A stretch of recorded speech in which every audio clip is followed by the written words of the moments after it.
Seorang pengendara sepeda motor yang mengenakan pakaian putih dikejar dan dihakimi seseorang yang belakangan diketahui pemilik gerai isi ulang pulsa yang berada di Jalan Jaksa Agung R. Suprapto, Ilir Barat 1, Palembang.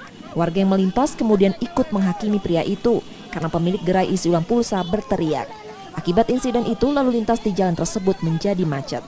Pria berbaju putih tadi kemudian diamankan oleh seorang anggota TNI yang sedang melintas di kawasan ini.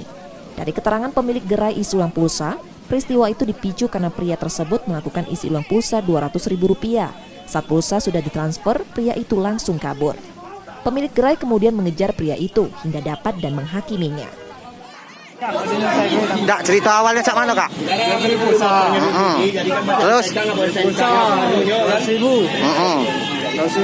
Iya. Dia nelfon kawannya. Setelah nelfon kawannya, dia suruh nunggu di situ buat kontrak itu kan. Nah, setelah itu kan dia bilang, akunya ada Kak, duit di dompet dia mau di box motor aku. Tiba-tiba lari. Oh, lari. Nggak bayar, Pak ya? Iya. Siapa nama kakak, Kak? Keduanya akhirnya berdamai setelah pria tadi membayar uang pulsa yang dibelinya. Yudi Kiswanto, Kompas TV, Palembang.